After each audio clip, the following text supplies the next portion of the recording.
Part 248, line 22E7, nuclear fusion, protons, kinetic energy, electrical charge, 5G Wow Seti.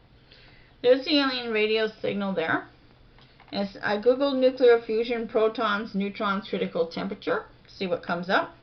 So here's a quote: nuclear fusion is the process by which two light atomic nuclei combine to form one heavier atomic nucleus.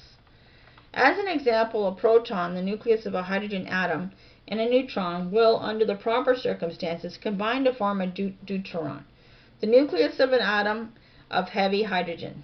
In general, the mass of the heavier product nucleus is less than the total mass of the two lighter nuclei. When a proton and neutron combine, for example, the mass of the resulting deuteron is 0.00239 atomic mass unit, less than the total mass of the proton and neutron combined. This loss of mass is expressed in the form of 2.23 MeV million volts of kinetic energy of the deuteron and other particles, and as other forms of energy produced during the reaction. Nuclear fusion reactions are like nuclear fission reactions, therefore in the respect that some quantity of mass is transformed into energy.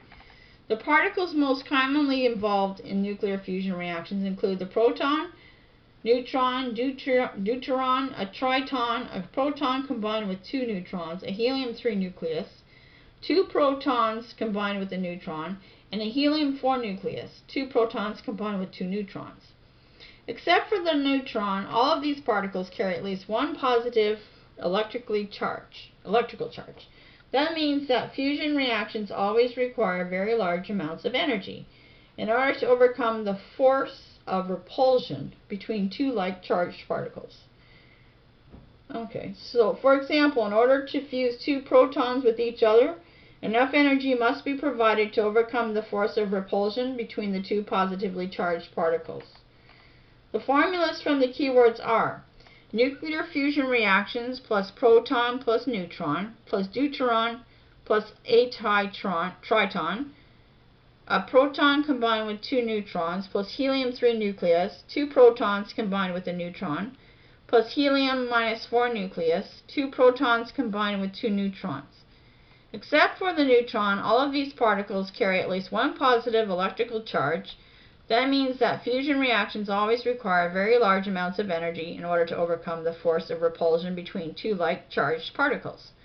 For example, in order to fuse two protons with each other, enough energy must be provided. So it carries an electrical charge, and I'm running out of power here. So the keywords: fusion reactions always require very large amounts of power. June 24, 2000. My thoughts: I need to remember this when trying to figure out how to create nuclear fusion from cross-referencing the keywords from the lines of Wow Seti data. So basically I have to make a note of this, that your fusion reactions, you need to have large amounts of power, or large energy, to overwhelm the force of repulsion.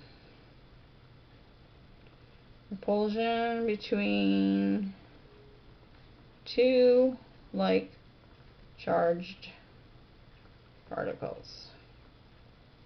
So I'm writing this down so I remember it, and then I'll